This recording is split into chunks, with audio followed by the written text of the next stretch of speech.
الحمد لله رب العالمين والعاقبة للمتقين والصلاة والسلام على سيد الأنبياء والمرسلين وعلى آله وأصحابه الطيبين الطاهرين أما بعد وأعوذ بالله من الشيطان الرجيم بسم الله الرحمن الرحيم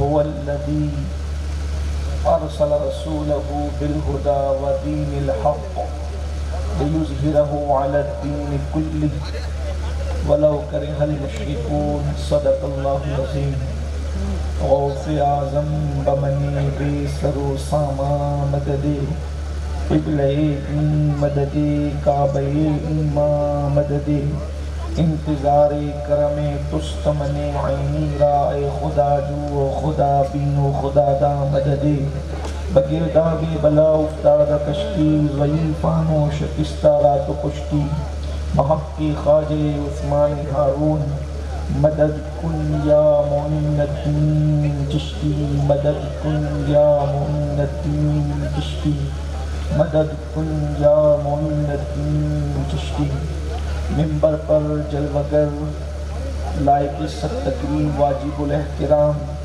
ذوی الاحترام ذوی الاحتشام باصفا علماء کرام حاضرین محفل پردہ نشین ماں اور بہنوں السلام علیکم ورحمۃ اللہ وبرکاتہ۔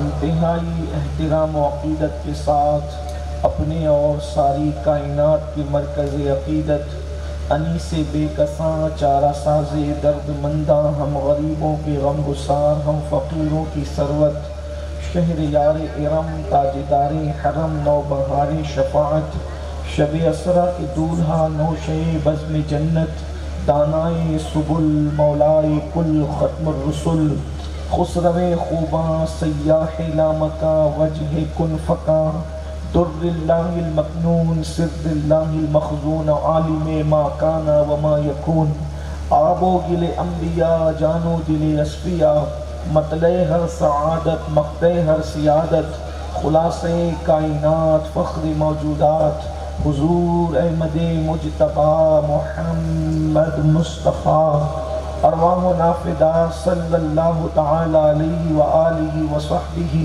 وبارک وسلم کی بارگاہ بے کس پناہ میں جس طریقے سے پڑھاؤں بلند آواز سے میرے ساتھ مل کر پڑھیں الصلاۃ والسلام علیک یا رسول اللہ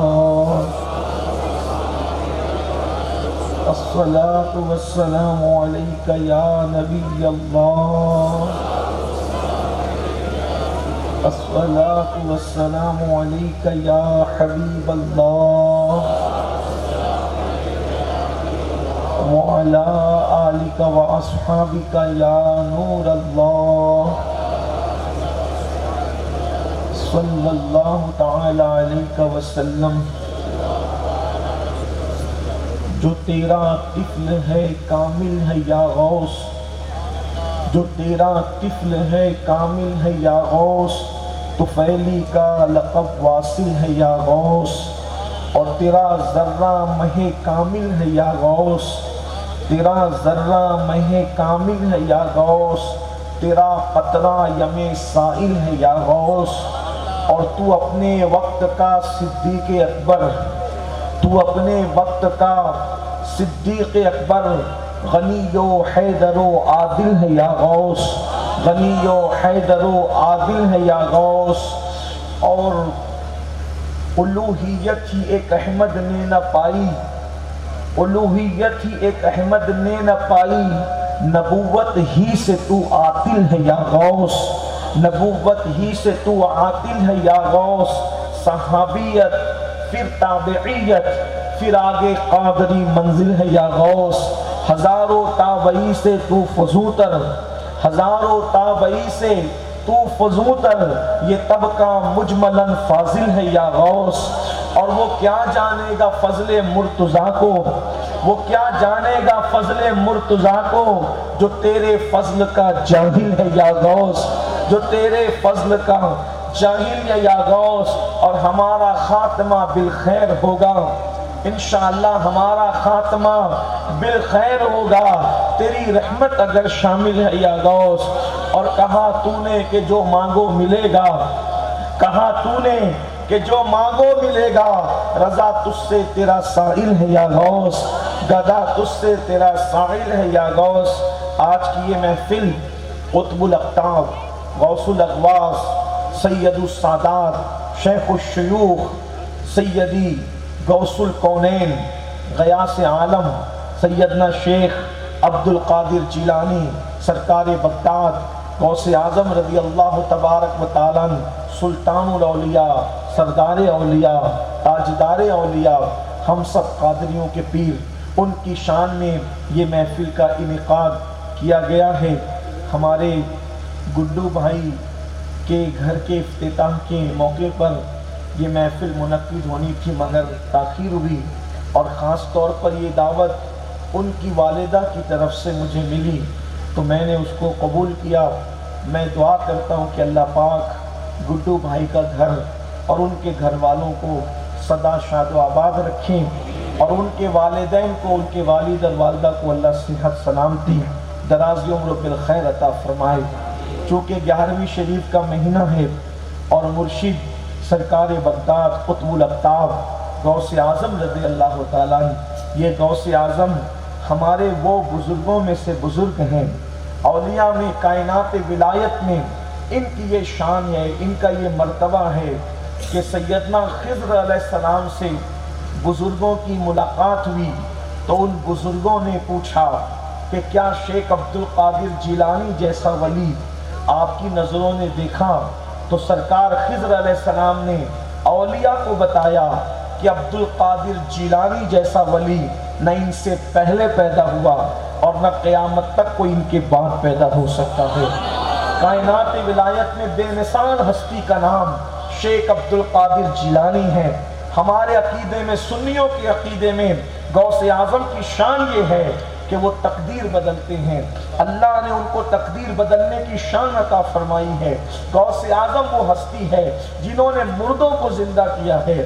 سرکار غوث اعظم وہ ہستی ہے کہ سرکار غوث پاک رضی اللہ تعالیٰ کا فرمان ہے، اب ذرا غور سے سننا، مرشد غوث پاک فرماتے ہیں کہ جب تک میں نہیں چاہتا، میری طرف سے اذن نہیں ملتا، اس وقت تک میرا نام کسی کی زبان پر نہیں آ سکتا۔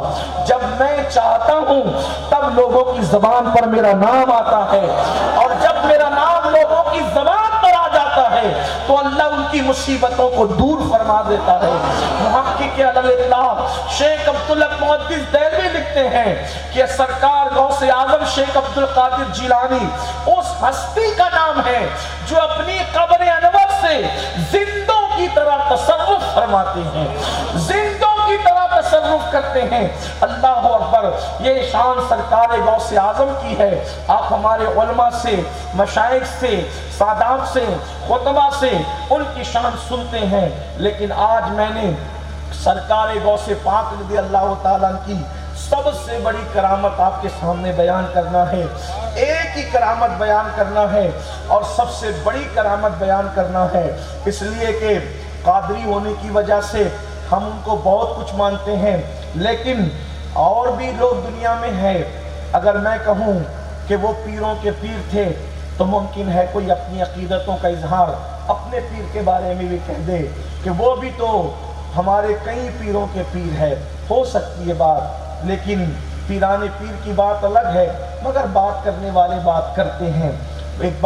ایک ہی کہوں اگر کہ وہ مردہ زندہ کرتے تھے تو کوئی بھی کہہ سکتا ہے کہ ہمارے مرشدوں میں سے بھی کسی نے مردہ کیا زندہ، بلکہ مردے تو اب بھی زندہ ہو رہے ہیں، کرنے والے کر رہے ہیں، باتیں ہوتی رہے گی۔ لیکن ایک کرامت مرشد کی ایسی پڑھنا چاہتا ہوں کہ وہ کرامت اب قیامت تک شاید امام مہدی تک کسی سے ظہور پذیر نہ ہو سکے۔ امام مہدی کی قید لگا کر کے بات کر رہا ہوں، لیکن غوث پاک ہے۔ غوث اعظم کی سب سے بڑی کرامت کیا ہے، آج اس پر بات کرنا ہے۔ سب سے پہلے اس کرامت کو سمجھنے سے پہلے ہمیں تھوڑا سا ان کے دور کا بیک گراؤنڈ، پس منظر سننا پڑے گا۔ دیکھیے، مجھے کوئی شوق نہیں ہے کہ محفل میں نعرے لگے یا داد کی آواز آئے، میرا مقصد صرف ایک ہے، جس عنوان پر آپ نے سننا ہے اگر وہ آپ کے دل و دماغ میں اتر جائے تو میرا آنا کامیاب، آپ کا بیٹھنا کامیاب، ورنہ انسان کے لیے آج کے دور میں سب سے زیادہ قیمتی چیز اس کا وقت ہے۔ اگر آپ اللہ رسول کے نام پر آئیں، میں بھی آیا اور آپ کا وقت برباد کروں تو اللہ کی عدالت میں میں نے بھی کھڑے ہونا ہے اور اللہ کی عدالت میں آپ نے بھی کھڑے ہونا ہے۔ آج لوگ ٹرین اور بسوں کو چھوڑ کر پلینوں کا سفر اس لیے کر رہے ہیں کہ وقت بچانا ہے۔ وقت بہت قیمتی ہے، پیسے سے زیادہ قیمتی وقت ہے۔ آپ توجہ کریں گے غوث پاک کی سب سے بڑی کرامت کیا ہے؟ پہلے بیک گراؤنڈ سن لیں اور ان کے دور کا، ان کی پیدائش سے پہلے کا۔ جیسے آپ جانتے ہیں کہ اللہ کی یہ سنت ہے کہ جب بھی حالات انتہائی بدترین ہوتے ہیں تو ان حالات کو بدلنے کے لیے، ان حالات کو تبدیل کرنے کے لیے، ان حالات میں انقلاب پیدا کرنے کے لیے اتنی بڑی ہستی کو بھیجتا ہے اللہ جو وہ حالات سے مقابلہ کر سکے، حالات کو نپٹ سکے۔ مثال کے طور پر نوجوان آسانی سے بات سمجھ سکتے ہیں، بہت سے لوگ دیہات کے بھی ہیں، شہر کے بھی ہیں، بہت زیادہ پڑھے لکھے بھی ہیں، بہت سے لوگ پڑھے لکھے نہیں بھی ہیں، مائیں اور بہنیں بھی بیٹھی ہوئی ہیں۔ ایک آسان مثال آپ کو بتاؤں، اگر اندھیرا کم ہو تو چھوٹے سے بلب سے بھی روشنی ہو سکتی ہے، لیکن اندھیرا جب بہت گہرا ہوتا ہے تو چھوٹا سا بلب روشنی نہیں کر سکتا، بلکہ اس کے لیے بڑے ہائیلوجن کی ضرورت ہوتی ہے۔ جب تک کہ بڑا ہائیلوجن نہ جلے گا اس وقت تک اندھیرا دور نہیں ہوگا۔ بلا تمثیل جب گمراہی زیادہ ہوتی ہے، جب کفر کی تاریکی زیادہ ہوتی ہے، جب لوگ زیادہ بگڑ جاتے ہیں، جب لوگ زیادہ اللہ رسول سے دور ہو جاتے ہیں، تو اسی وقت پھر ایسی پاورفل ہستی کو بھیجا جاتا ہے، وہ حالات سے مقابلہ کرتی ہے۔ مثال کے طور پر انبیاء کرام آئے، کسی ایک ملک میں تاریکی تھی، کسی ایک ملک میں گمراہی تھی، کسی ایک علاقے میں گمراہی تھی، کسی ایک قبیلے میں گمراہی تھی، کسی ایک خطے میں گمراہی تھی، گمراہی الگ الگ خطے میں رہی تو خطے کے لیے نبی آیا، قبیلے میں گمراہی تھی، قبیلے کے لیے نبی آیا، ملک کے لیے گمراہی تھی، ملک میں نبی آیا۔ لیکن ایک وقت وہ آیا، پوری دنیا ڈارک ہو گئی، پوری دنیا تاریک ہو گئی، پوری دنیا میں کفر کا اندھیرا چھا گیا، پوری دنیا میں شرک کا اندھیرا چھا گیا۔ تو پھر اس کے لیے کوئی عام نبی، حالانکہ سب نبی شان والے، لیکن کوئی عام نبی اب اس اندھیرے کو دور نہیں کر سکتا تھا، اس لیے پھر نبی نہیں بھیجا صرف، بلکہ نبیوں کا نبی بھیجا، سید الانبیاء بھیجا، اور وہ تشریف لائے، عالمی نبی بن کر آئے، عالمی رسول بن کر آئے، بلکہ عالمی نہیں بلکہ عالمین کے رسول بن کر کے آئے، اور انہوں نے 23 سال کی قلیل مدت کے اندر تمام عالم میں انقلاب پیدا کر دیا۔ بلا تمثیل جب سرکار غوث اعظم کا دور آیا، 5ویں صدی تھی، 5ویں صدی، اور یہ 5ویں صدی اسلام میں بڑی اہمیتوں کی حامل ہے۔ 5ویں صدی کی بڑی اہمیت ہے۔ اللہ کے رسول غیب نبی صلی اللہ علیہ وآلہ وسلم نے فرمایا کہ 5ویں صدی میں میری امت پر ایک چکی چلے گی، چکی، اس چکی میں جو بچ گیا وہ بچ گیا، جو ہلاک ہوا وہ ہلاک ہوا۔ 5ویں صدی انتہائی دردناک تھی، انتہائی خطرناک تھی، اس لیے کہ جب بھی دنیا میں انقلاب آنے والا ہوتا ہے تو اس انقلاب سے پہلے لوگوں کو بددین کیا جاتا ہے، لوگوں کو ملحد کیا جاتا ہے، کیونکہ 5ویں صدی میں ہلاکو اور چنگیز خان کی طرف سے فتنہ اٹھنے والا تھا، تو اس سے پہلے قوم کو دین سے دور کیا گیا۔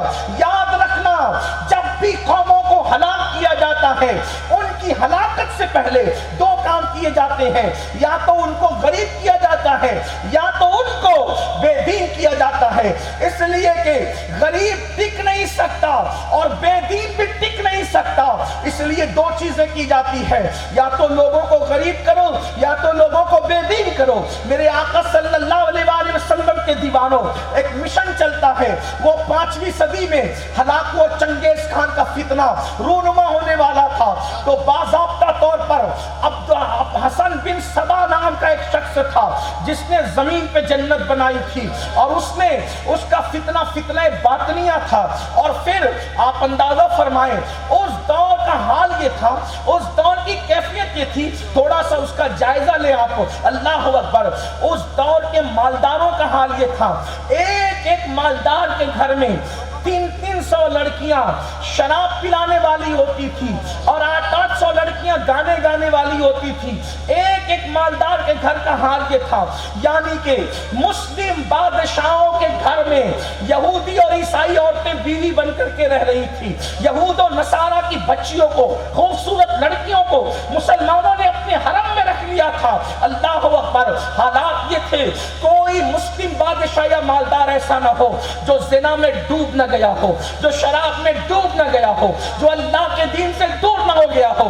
الا ماشاءاللہ بڑی قلیل تعداد تھی جو بچی ہوئی تھی. مالدار دین کا مذاق اڑا رہے تھے, مالدار لوگ اللہ کے دین کا مذاق اڑا رہے تھے. اور اللہ اکبر, مسلمانوں کی اکثریت کہ مسجدوں کو ویران کیا جا چکا تھا, قرآن مقدس آنکھوں کی زینت بن گیا تھا, دین کی باتیں صرف رسمی طور پہ ہوا کرتی تھی. آپ جانتے ہیں جب یہ حالات پیدا ہو تو سب سے بڑا کارنامہ کون انجام دیتا ہے؟ نائبین رسول علماء. لیکن اس دور کے علماء کا حال بھی یہ تھا. اس دور کے علماء کی بات بتا رہا ہوں. اللہ اکبر. وہ ٹوپی کا کلر کون سا ہونا چاہیے اس پر تقریریں کر رہے تھے, کون سا رنگ افضل ہے اس پر مناظرے کر رہے تھے. اللہ اکبر. مالداروں کی اصلاح کا کوئی نام و نشان نہ تھا. ہر خطیب جب منبر پہ بیٹھتا تو مالداروں کی تعریف ہوتی, مالداروں کی چاپلوسی ہوتی. غریب جرم کرتا اس پہ انگلی اٹھائی جاتی, مالدار جرم کرتا تو اس کے جرم کی تعویلیں کی جایا کرتی تھی. آپ اندازہ کر سکتے ہیں. اللہ اکبر. جب عالم بگڑ جائے تو پھر زمانے کا کیا حال ہوگا؟ کسی نے امام اعظم سے کہا تھا, امام اگر میں پھسلوں گا تو اکیلے پھسلوں گا, لیکن مومنوں کا امام پھسلے گا تو پوری قوم پھسل جائے گی. اللہ اکبر. یہی حالات اس دور کے تھے. یاد رکھنا, ہماری نگاہ میں بڑے مدرسے میں پڑھنے والا انسان, بڑے مدرسے کی ڈگری رکھنے والا انسان تعلیم یافتہ تو ہو سکتا ہے لیکن عالم نہیں ہو سکتا. اس لیے کہ عالم اسے کہتے ہیں انما یخشی اللہ من عبادہ العلماء. جس کے دل میں خدا کی جتنی خشیت ہوگی, جتنا خوف ہوگا, وہ اتنا بڑا عالم ہوگا. میرے آقا علیہ السلام کے دیوانوں, میں آج کے حالات پر اس وقت گفتگو نہیں کر رہا ہوں. میں آج سے تقریباً 900 سال پہلے کے حالات آپ کے سامنے پیش کر رہا ہوں. علماء مالداروں کے ہاتھوں بک چکے تھے, ضمیر بک چکے تھے, تقریریں منہ دیکھ کر ہو رہی تھی, جرائم کے حوالے سے گفتگو نہیں ہو رہی تھی. تصوف رسموں کا نام ہو گیا تھا, جھومنے جھامنے کا نام تصوف ہو گیا تھا, کلر کا نام تصوف ہو گیا تھا. گویا کہ ان حالات میں اب آپ اندازہ کریں, مالدار عیاش ہو جائیں اور اہل علم غافل ہو جائیں تو پھر اللہ کے دین کا کیا ہوگا؟ اس وقت خدا کے دین کی کیفیت یہ تھی کہ اللہ وہ بالکل مرنے کے قریب والی پوزیشن میں آ گیا تھا.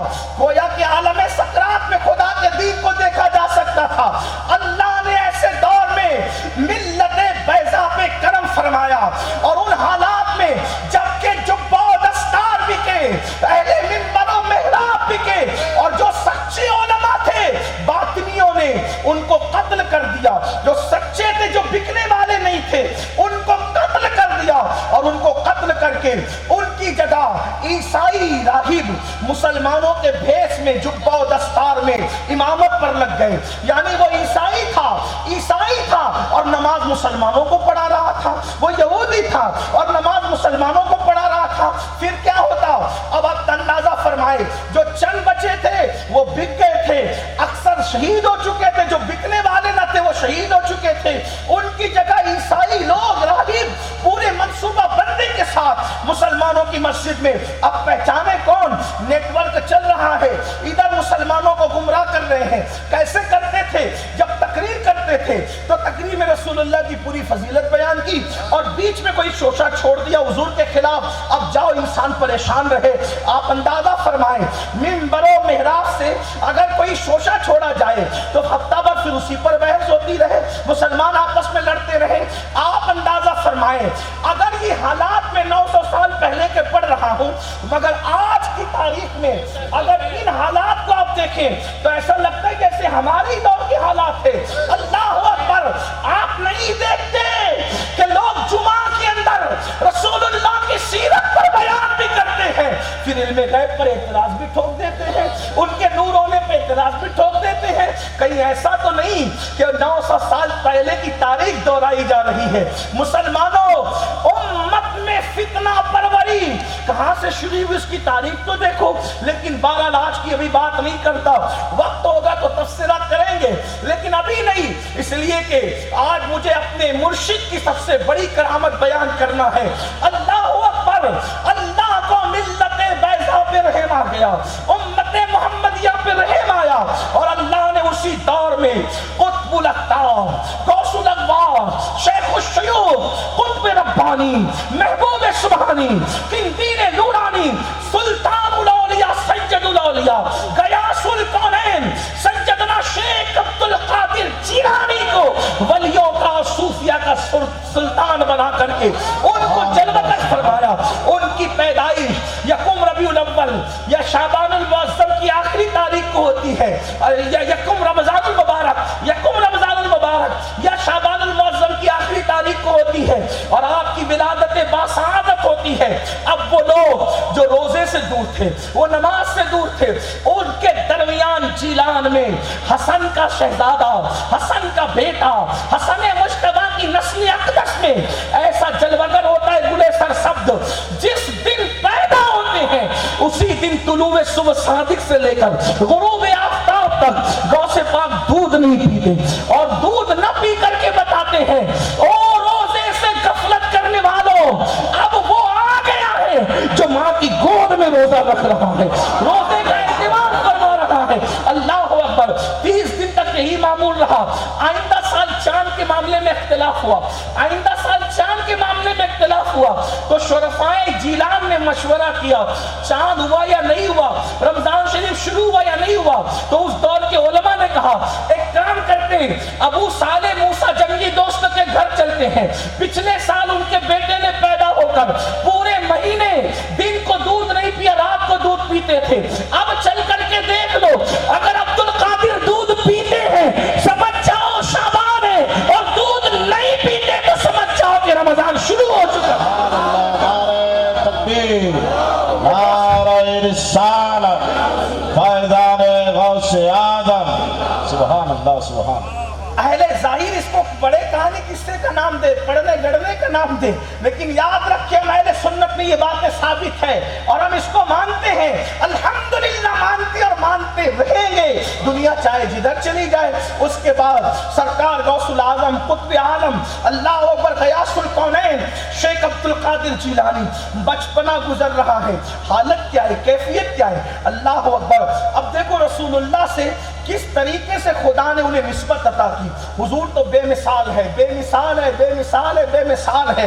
امام کہتے لم یاتی نظیر کا فی نظری، مثلے تو نہ شد پیدا جانا، جگ راج کو تاج تورے سر سوہے، اے تجھ کو شہیں دو سرا جانا۔ یا رسول اللہ آپ کی تو کوئی مثال ہے ہی نہیں، لیکن ایک نسبت تھی رسول اللہ سے غوث اعظم کو۔ دیکھو غوث رسول اللہ نبیوں کے سردار بن کر دنیا میں آئے، میرے مرشد غوث پاک ولیوں کے سردار بن کر دنیا میں آئے۔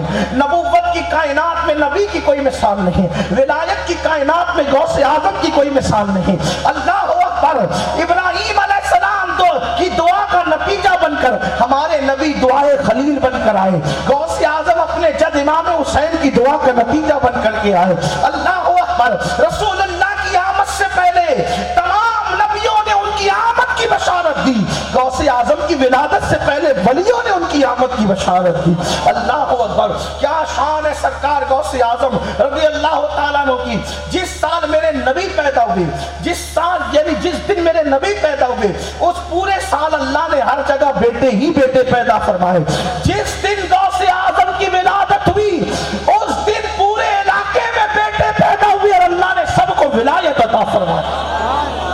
سرکار غوث پاک کی شان دی، رسول اللہ دنیا میں آئے، مہر نبوت ساتھ لے کر، غوث پاک دنیا میں آئے، مہر ولایت ساتھ۔ یہ مہر ولایت کیا تھی؟ ہمارے بزرگوں نے لکھا، تحفۃ القادریہ میں شیخ ابو المعالی لکھتے ہیں کہ غوث اعظم جب پیدا ہوئے تو ان کی پیٹھ پر رسول اللہ کے قدم کا نشان تھا، رسول اللہ کے قدم کا نشان لے کر کے آئے تھے، اور حضور کے تقریباً 450 سال کے بعد پیدا ہوئے، نبی کے قدم کا نشان ان کی پیٹھ پر موجود تھا. آپ کہیں گے وہ کیوں موجود تھا؟ تو شیخ ابو المعالی لکھتے ہیں اس لیے موجود تھا کہ جب میرے آقا معراج پر تشریف لے گئے، معراج پر گئے کہاں؟ جہاں فرشتے ساتھ نہ دے سکے، جہاں فرشتوں کا ساتھ نہ تھا، اس جگہ کے بارے میں میرے امام کہتے ہیں تھکے تھے روح الامی کے بازو، کہاں وہ دامن کہاں وہ پہلو، رکاب چھوٹی امید ٹوٹی، نگاہ حسرت کے ولولے تھے جہاں گمان نہیں جا سکتا. اللہ اکبر، اللہ اکبر کہتے ہیں پڑے تھے گما سے گزرے گزرنے والے جہاں پہ خود جہاد کو لا لے. اللہ اکبر. ایک مقام پر کہتے ہیں اللہ اللہ پوچھتے کیا ہو عرش پر یوں گئے مصطفیٰ کے یوں، پوچھتے کیا ہو عرش پر یوں گئے مصطفیٰ کے یوں، کیف کے پر جہاں جلے کوئی بتائے کیا کہ یوں. اللہ اکبر. وہاں نہ گمان کا تصور نہ خیال کا تصور، گمان سے پرے، مکان سے پرے. اللہ اکبر. کہتے ہیں اللہ اللہ کہتے ہیں وہی لا مکان کے مکی ہوئے، سر عرش تخت نشین ہوئے. یہ نبی ہے جن کے ہے یہ مکان، وہ خدا ہے جس کا مکان نہیں. یہ بھی اپنے نبی کی شان ہے. توجہ کرنا، جب لوگ سفر کرتے ہیں تو جہت پر، ڈائریکشن پر، دشا میں سفر کرتے ہیں. صحیح ہے صحیح ہے.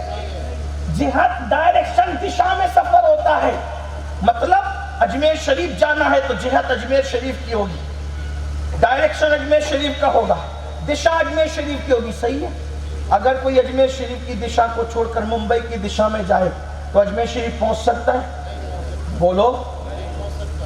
سفر کے لیے جہت دشا، جہت ضروری، سمت ضروری. صحیح ہے نا. لیکن اپنے نبی کا سفر مکان سے شروع ہو کے لا مکان، وہاں کوئی جہت ہی نہیں، وہاں کوئی ڈائریکشن ہی نہیں، وہاں کوئی سمت ہی نہیں ہے، وہاں کوئی دشا ہی نہیں ہے. حیرت ہے لوگ اپنی طرح کس منہ سے کہتے ہیں تو سفر کرے تو دشا کا محتاج، اور وہ سفر کرے تو وہاں دشا ہے ہی نہیں. دوسری چیز، لوگ کہتے ہیں مسافر تھکتا ہے، راستہ نہیں تھکتا. راستہ کبھی ختم نہیں ہوتا، راستہ کبھی ختم نہیں ہوتا. کیوں؟ دلی پہنچے تو آگے پھر کہیں کا راستہ، آگے پھر کہیں پہنچے تو پھر کہیں کا راستہ، پھر کہیں پہنچے. سفر تمہارا ختم ہے، راستہ ختم نہیں ہے. لیکن یہ محمد الرسول اللہ کا سفر ہے جہاں راستہ ختم ہو گیا ہے، سفر ختم نہیں ہوا.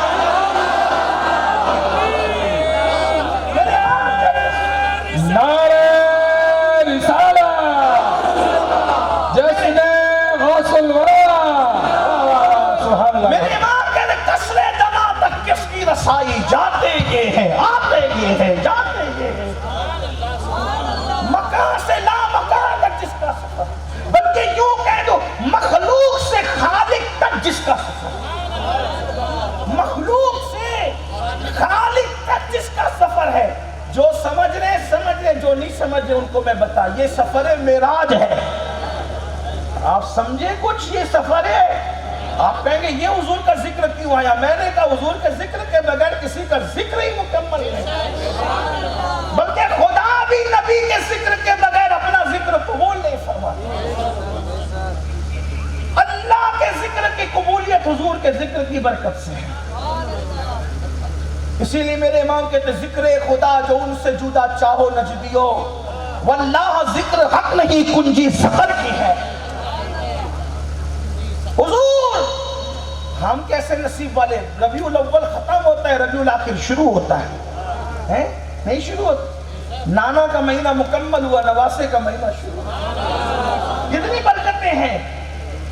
تو سرکار ابد قرار کہاں پہنچے؟ لا مکان کی طرف جانے میں عرش پر پہنچے. اب عرش پہ پہنچے تو کوئی ساتھ ہی نہیں. اب حضور کو آگے کا سفر کرنا. شیخ ابو المعالی لکھ رہے، شیخ ابو المعالی لکھ رہے ہیں. یہ ابو المعالی کوئی معمولی انسان نہیں، جا کر کے دیکھیں یہ ہے کون. کچھ لوگ کہتے ہیں یہ سنی لوگ زبردستی کی لاتے ہیں. میں نے کہا زبردستی کی نہیں، ہمارے پاس 1450 سال والا مسلک ہے.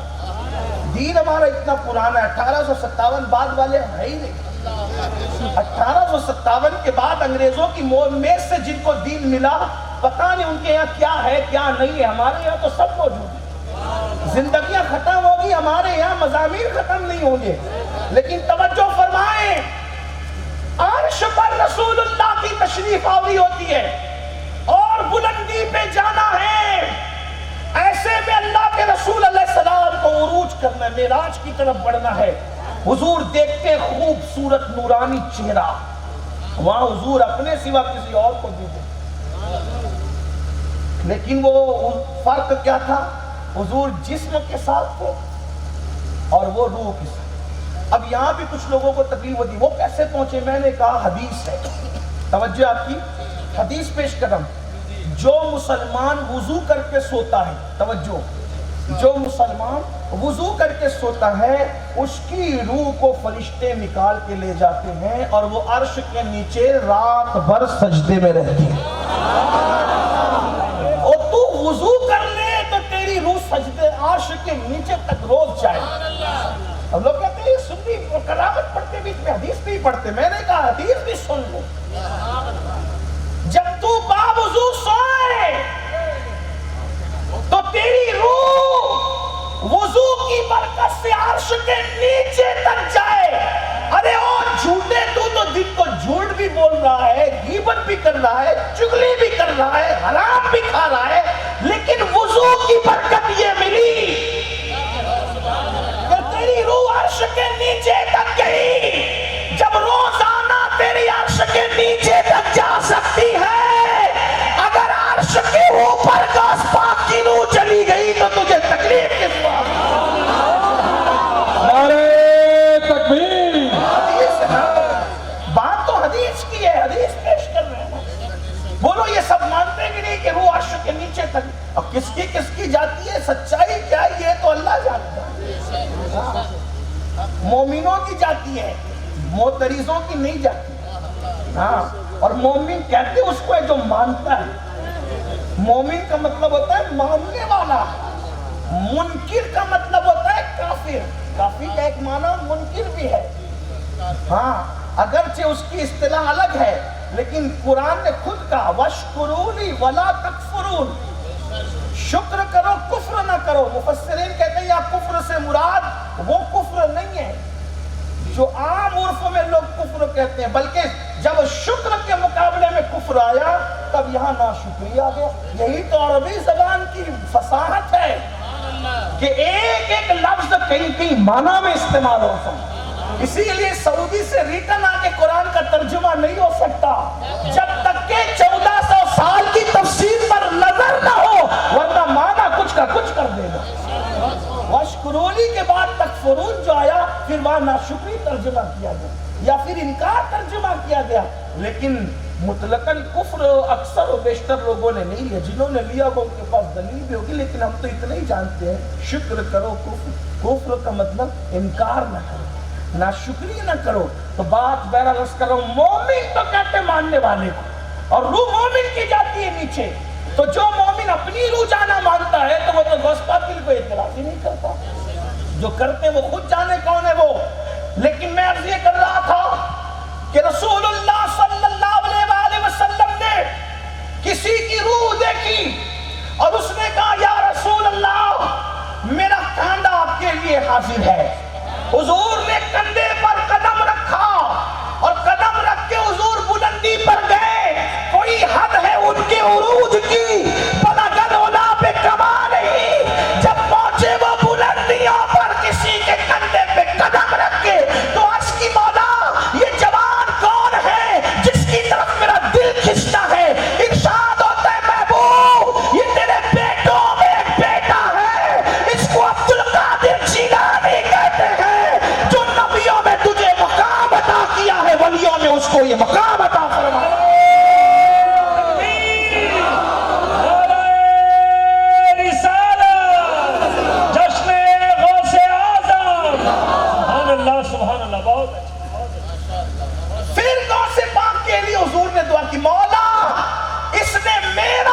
اپنے کندھے پر لیا, میری امت کے تمام اولیاء اس کا قدم اپنے کندھے پر لیا.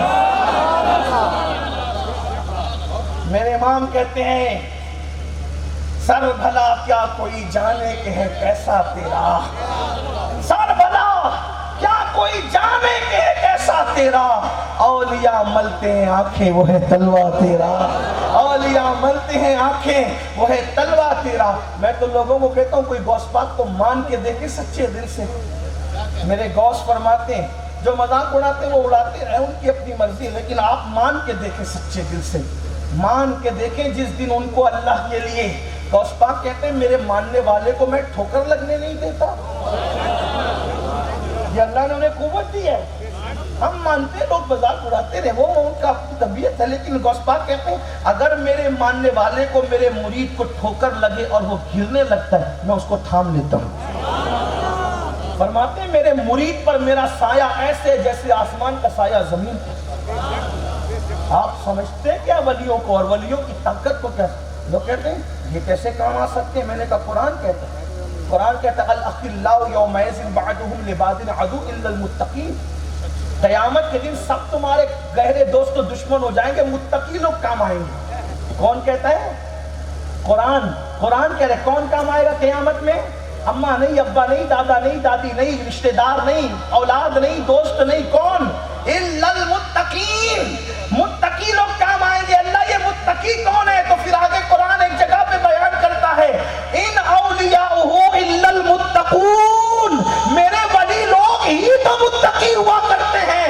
اب مجھے بتاؤ جب ولی قیامت کے دن اللہ کے عذاب سے بچا سکتا ہے تو دنیا کی مصیبت سے کیوں نہیں بچا سکتا؟ میں نے تو قرآن پڑھا، یہ قرآن ہے، میں نے قرآن پڑھا۔ اور پھر متقین بچا سکتے ہیں، متقین قرآن کے الا المتقین۔ غوث پاک متقی نہیں ہے بلکہ کیا ہے؟ متقیوں کا امام ہے، اسی کو تو میرے امام کہتے ہیں۔ غوث اعظم امام متقا ونقا، جلوہ شان قدرت پہ لاکھوں سلام۔ غوث پاک کی شان لوگ کیا جانے، تو وہ لے کر کے آئے۔ جب پیدا ہوئے حضور نے ان کے کندھے پر اپنا قدم رکھا، جب پیدا ہوئے تو قدم نشان رسالت ان کے کندھوں پہ موجود تھا، حضور کے قدم کا نشان قدم رسالت ان کے کندھوں پر تھا، اور وہ لے کر گویا کہ یہ مہر ولایت تھی، یہ غوث پاک۔ اور غوث پاک کی شان یہ تھی بچپنے میں مردے زندہ کی۔ غوث پاک نے بچپنے میں مردے زندہ کی، بچپنے میں بہت سی کرامتوں کا ظہور ہوا۔ میں اس کی طرف نہیں جاتا، تو عرض یہ کر رہا تھا ایک بات آپ سے کہوں، بات نکل آئی ہے۔ سرکار غوث پاک ایسے ولی تھے کہ ان کو ولی لوگ بھی ان کی طرف احتیاج رکھتے تھے، ضرورت رکھتے تھے۔ خود آپ کو بتاؤں مشہور بات ہے، ہندوستان میں ایک بہت بڑی ہستی ہے، سید الموحدین فی الہند، مطلب ہندوستان کے توحید کے ماننے والوں کا اپنے زمانے کا سردار، سید الموحدین فی الہند، مجدد اعظم، شہزادہ فاروق اعظم، سیدی شیخ احمد سرہندی فاروقی مجدد الفسانی، 1000ویں صدی کا مجدد ہے۔ کیسا مجدد ہوگا؟ جس نے اکبری فتنے کو دھول چٹائی، وہ مجدد الفسانی، وہ مجدد۔ ہندوستان کو ناز ہے کہ ہماری سرزمین پر مجدد الفسانی جیسی ہستی موجود ہے، لیکن سنو اور دل کے کانوں سے سنو۔ اگر کوئی عام آدمی کسی کو مانے اچھی بات ہے، لیکن خاص کسی کو مانے، مثال کے طور پہ آپ کے امام صاحب اگر کسی کو مانے تو لوگ کہتے ہیں آدمی معتبر، ان کے امام کی نظر امام کی نظر۔ جاہل جس کو پیر بنائے وہ بھی پیر ہوتا ہے، ہو سکتا ہے، لیکن علماء جس کو پیر مانے، پھر آپ سوچیں گے نا کہ یہ تو کوئی اور ہی الگ ہستی ہے، صحیح ہے؟ اور علماء میں پھر علماء کا امام ولی جس کو پیر مانے، اور پھر مجددوں کا امام جس کو کچھ مانے۔ تو یہ مجدد الفسانی کون ہے؟ سن لے ذرا، ایسی ہستی جس کی بشارت دی گئی، جس کی بشارت دی گئی صدیوں پہلے، کبھی مولا علی نے دی۔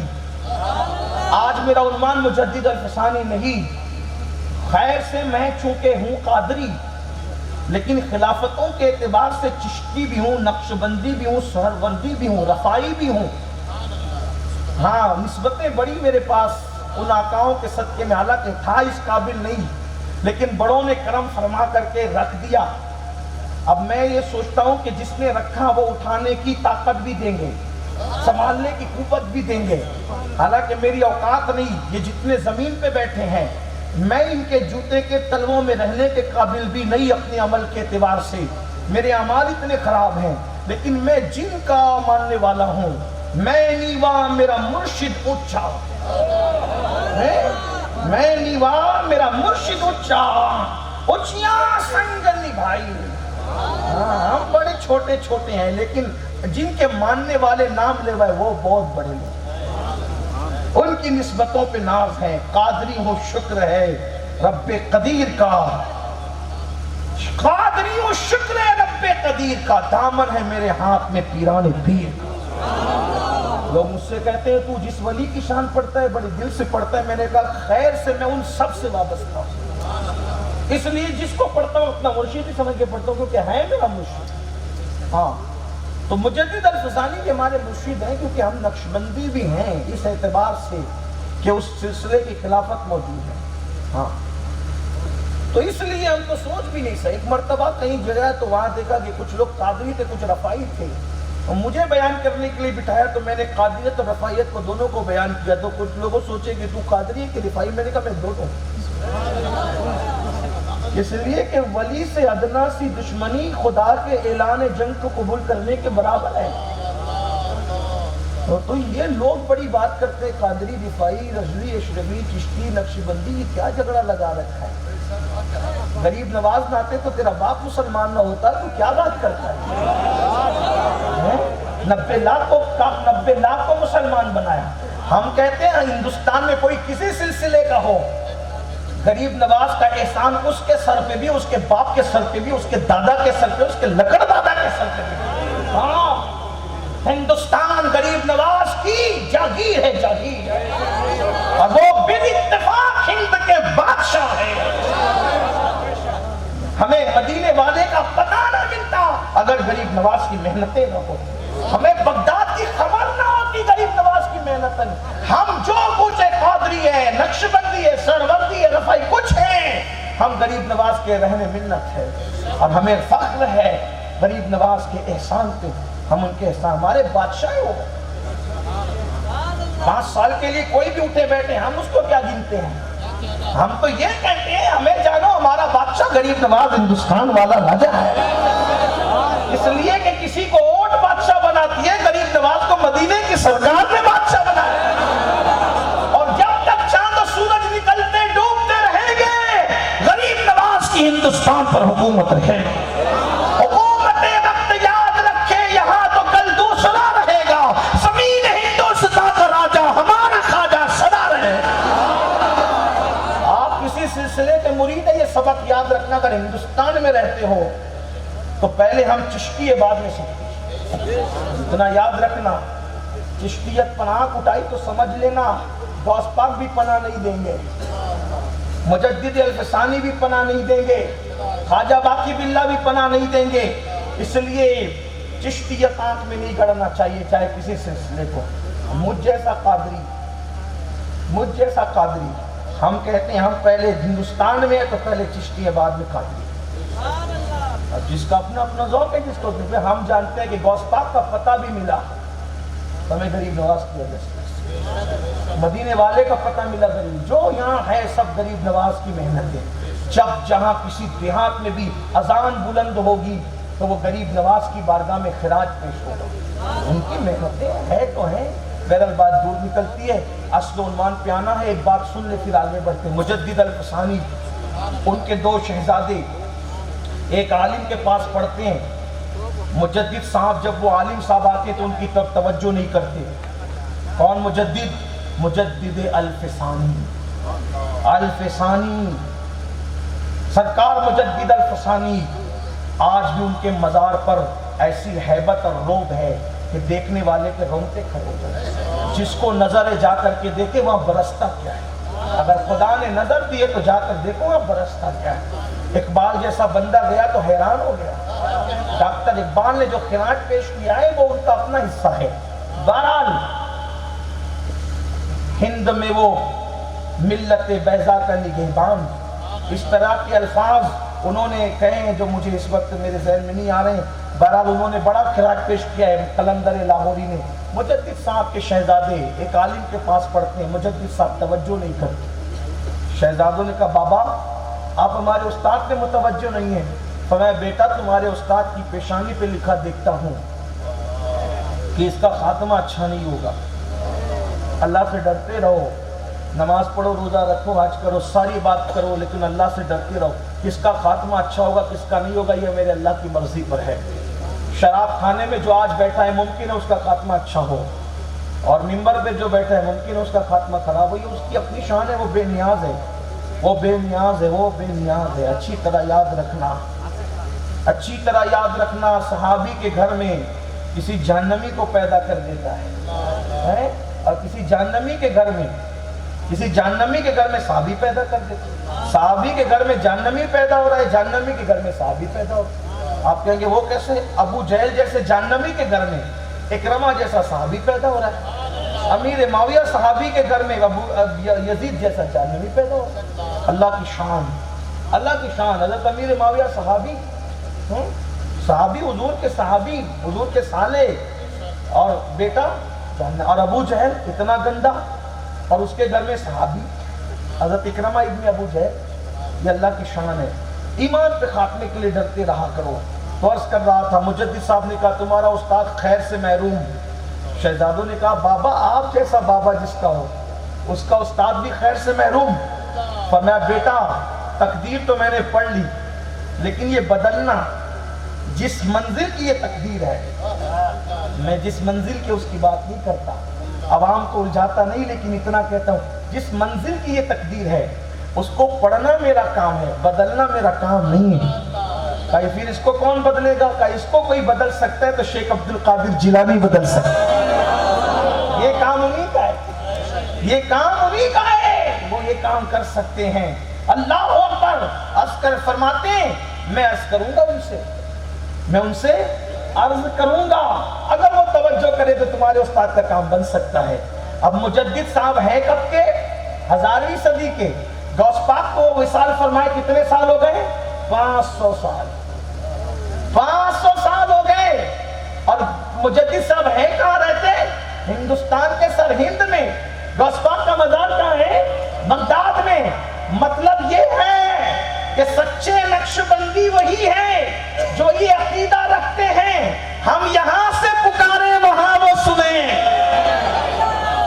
ہاں، ورنہ مجدد صاحب کا نام لے کر اگر علم غیب کا انکار کرو گے تو مجدد صاحب آپ کو پناہ نہیں دیں گے۔ مجدد الفسانی کا عقیدہ یہ ہے کہ میں عرض یہاں سے کروں گا، وہ قبر انور میں وہاں سے سنیں۔ اور پھر جب غوث اعظم کے سننے کا یہ عالم ہے تو ان کے نانا جان محمد الرسول اللہ کے سننے کا عالم کیا ہو؟ میں عرض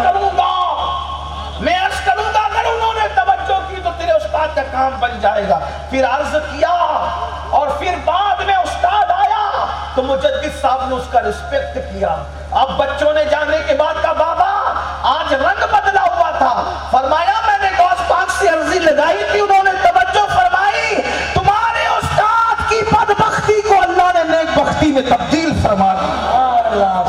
اندازہ کریں جس کے بارے میں مجدد صاحب ایسا عقیدہ رکھے اس غوث اعظم کی شان کا عالم کیا۔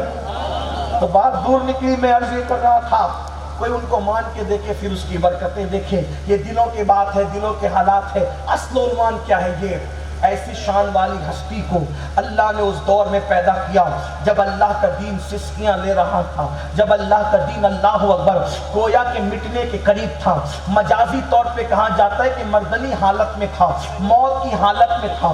ایک مرتبہ سرکار غوث اعظم رضی اللہ تعالیٰ عنہ ایک رستے سے اکیلے جا رہے ہیں، جاتے جاتے آپ نے کیا دیکھا؟ ایک بندہ روڈ کے کنارے پڑا ہوا ہے اور بالکل مریل سی کیفیت ہے۔ اس نے کہا عبد القادر میری خبر لو۔ غوث اعظم نے اس کو کنارے پر مردنی حالت میں دیکھا تو کیا دیکھا کہ اس کے ہاتھ کو اپنے ہاتھ میں لیا، جیسے ہی ہاتھ میں لیا اچانک دیکھا کہ وہ طاقتور انسان کی شکل میں کھڑا ہو گیا، اور کھڑے ہو کر کے غوث پاک کو تعجب ہوا، ابھی مریل جیسی کیفیت میں تھا، اچانک ہاتھ دینے سے کیسا طاقتور ہو گیا؟ تو غوث پاک کو گویا کہ مجازی طور پر دین کی یہ کیفیت بتائی گئی کہ عبد القادر مجھے جانتے ہو، میں تمہارے نانا کا دین تھا، مرنے کے قریب تھا، لیکن تم نے مجھے سہارا دیا تو میں زندہ ہو گیا۔ اس دن سے لوگوں نے آپ کو محی الدین کہنا شروع کیا۔ محی الدین مطلب دین کو زندہ کرنے والا۔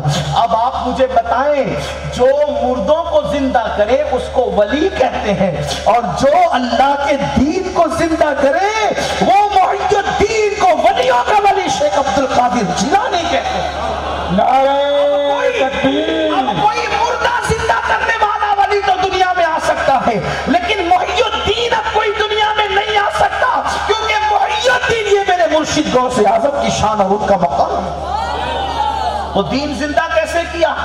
دین زندہ کیسے کیا؟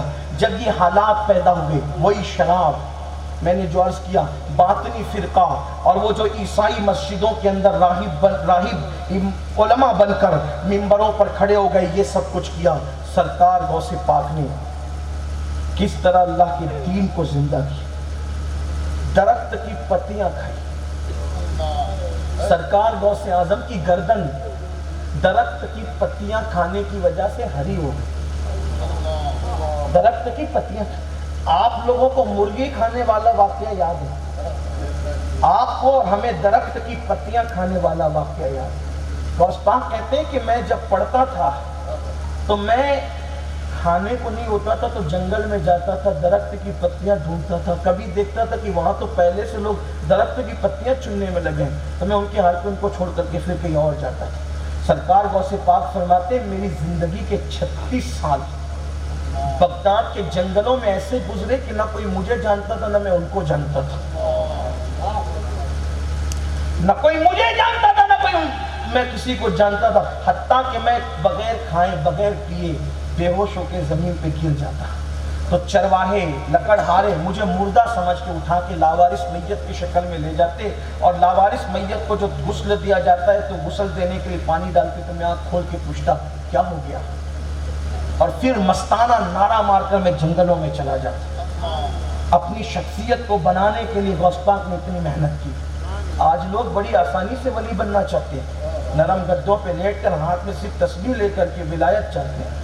کوئی نیک ہو سکتا ہے، اچھی بات ہے، ولایت اتنی آسان چیز نہیں کہ آپ کس کو بھی منہ اٹھا کر ولی کہتے ہو۔ ولایت کا مطلب اللہ کا دوست، اللہ کا مقرب، اللہ کا قریبی، اور اس کی 28 منزلیں ہیں، اور وہ منزلیں سنو تو آپ کو دنگ حیران ہو جاؤ۔ اس کی 12 صفتیں ہیں، کم سے کم غوث پاک کہتے ہیں جب تک 12 صفتیں پیدا نہیں ہوتی کوئی اللہ کا ولی نہیں ہوتا۔ وہ 12 صفتیں کون سی ہے؟ غوث پاک خود کہتے ہیں 2 صفتیں اللہ کی صفتوں میں سے اس کو حصہ ملتا ہے جتنا اللہ چاہتا ہے، 2 رسول اللہ کی صفات میں سے حصہ پاتا ہے، 2 صدیق اکبر کی صفات میں سے حصہ پاتا ہے، 2 فاروق اعظم کی صفات میں سے حصہ پاتا ہے، 2 عثمان غنی کی صفات میں سے حصہ پاتا ہے، 2 مولا علی کی صفات میں سے حصہ پاتا ہے۔ ایسی 12 صفتوں کا جب جامع ہوتا ہے تب مقام ولایت پر پہنچتا ہے۔ میرے بھائیوں، تو بہرحال سرکار غوث پاک نے کس طریقے سے اللہ کے دین کو زندہ کیا اس کو سنیں اور بات مکمل کریں۔ سرکار غوث پاک تعلیم مکمل کرتے ہیں، مجاہدات کی طرف بڑھتے ہیں، مجاہدات مکمل کرتے ہیں۔ غوث پاک کہتے ہیں مجھے کرتا پہننے کو نہیں ہوتا تھا، میں ایک لنگی پر میں نے برسوں گزارے۔ میرے پاس خضر علیہ السلام آئے اور آنے کے بعد میرا امتحان یوں اللہ نے لیا، مجھ سے کہا یہاں رکو میں آتا ہوں، اور کہا جب تک میں نہیں آؤں یہیں رکنا۔ اب ذرا سننا مسلمانوں، بہت غوث پاک کے نعرے لگاتے ہو، کیا غوث پاک کے نقش قدم پر ہو؟ کیا دین جس دین کو غوث پاک نے زندہ کیا اس دین کے لیے بھی اپنے دل میں کچھ ہمدردی ہے؟ یا معاذ اللہ غوث پاک تو دین کو زندہ کرنے کے لیے درخت کی پتیاں کھائیں، اور ہم ایک دن میں 3 بار پیٹ بھر کے کھا کے اسی دین کو پیروں تلے روندیں، اسی دین کو پیٹ کے پیچھے ڈالیں۔ میں کہتا ہوں 11ویں کی 50 دیگ پکا کے غوث پاک کو خوش نہیں کر سکتے جب تک کہ تم دین کو پیٹ کے پیچھے ڈالے رکھو گے۔ پہلے دین کو اہمیت دو، اس کے بعد غوث پاک خوش ہوں گے۔ یہ کون سا ہے کہ غوث اعظم فرماتے ہیں کہ بے نمازی مرے اسے مسلمان کے قبرستان میں دفن مت کرو، اور قادری اور غوث پاک اور یا غوث کا نعرہ لگا کر فجر میں گائے، ظہر میں گائے، عصر میں گائے، مغرب میں گائے، عشاء میں گائے۔ مجھے بتاؤ یہ کون سی قادریت ہے، یہ کون سی سنیت ہے؟ یاد رکھنا، اللہ اکبر، تم اپنے آپ کو کچھ بھی کہہ لو، بزرگوں نے کہا جو پیا امن بھائے وہی سہاگن کہلائے، لا قادری قادری کہے، لیکن جب تک غوث اعظم قادریت کی سند نہ دیں گے اس وقت تک میرے بھائی تو قادری نہیں ہو سکتا۔ اور غوث اعظم قادریت کی سند کس کو دیتے ہیں؟ وہ غوث پاک جو بے نمازی کو مسلمانوں کے قبرستان میں دیکھنا پسند نہیں کرتے، وہ غوث پاک بے نمازیوں کو اپنے سلسلے میں دیکھنا کیسے پسند کریں گے؟ نہیں نہیں، اپنی آپ کو دھوکہ دے رہے ہو۔ کل غوث پاک کی کوئی مدد نہیں ہوگی آپ کے ساتھ، غوث پاک کا کوئی سہارا نہیں ہوگا آپ کے پاس اگر نماز پیٹ کے پیچھے ڈالی۔ غوث پاک نے تو پوری زندگی تجدید دین کے لیے، آپ جانتے ہیں ماں کو چھوڑا دین کے لیے، میں ماں کی بات کر رہا ہوں، ماں کو چھوڑا دین کے لیے۔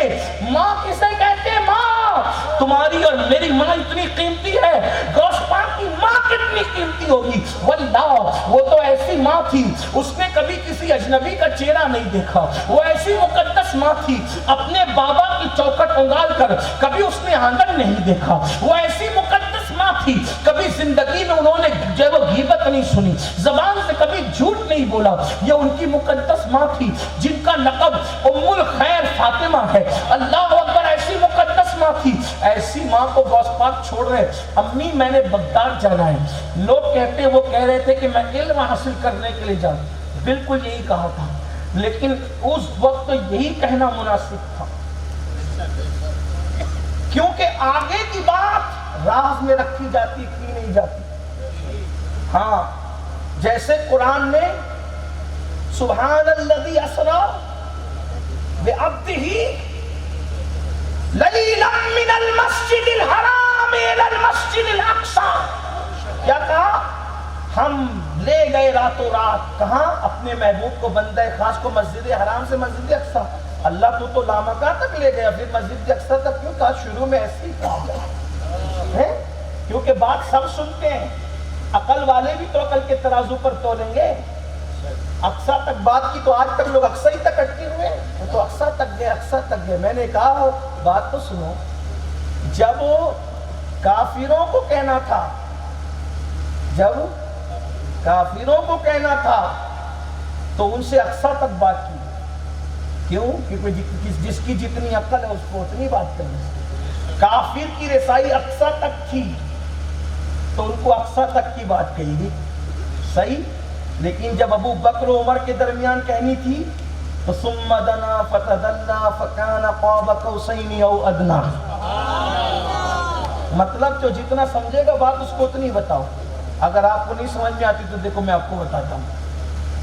آپ کے علاقے کا کیا نام ہے؟ سادڑی۔ سادڑی میں کوئی بندہ مدینہ شریف کے لیے نکلا، اور جب وہ سادڑی کے نکڑ پہ پہنچا تو لوگ کہیں گے بھئی یہ کون صاحب ہیں؟ عبد الرحمن۔ کہاں جا رہے ہیں؟ مدینہ شریف۔ ہے کہاں کے؟ کیا بولیں گے؟ ہے کہاں کے؟ عبد الرحمن بھائی کس محلے کے ہیں؟ بتا دو، مثال کہ کوئی بھی محلہ بتا دو۔ مسجد کے باہر چاند کالونی کے عبد الرحمن بھائی ہے۔ سادڑی میں کیا کہا؟ چاند کالونی کے عبد الرحمن بھائی ہے۔ عبد الرحمن بھائی جودھ پور ایئرپورٹ پہ پہنچے تو کہا یہ کون بندہ ہے گلے میں مالا ڈال کے جا رہا ہے ایئرپورٹ پہ؟ تو کہا یہ عبد الرحمن ہے۔ یہ ہے کہاں کے؟ اب کوئی بولے گا چاند کالونی کے، کیا بولے گا؟ سادڑی کے۔ اب جب یہ پہنچے ممبئی پہنچنے کے بعد پوچھا یہ کون ہے؟ بھائی عبد الرحمن ہے۔ کہاں کے؟ راجستھان کے۔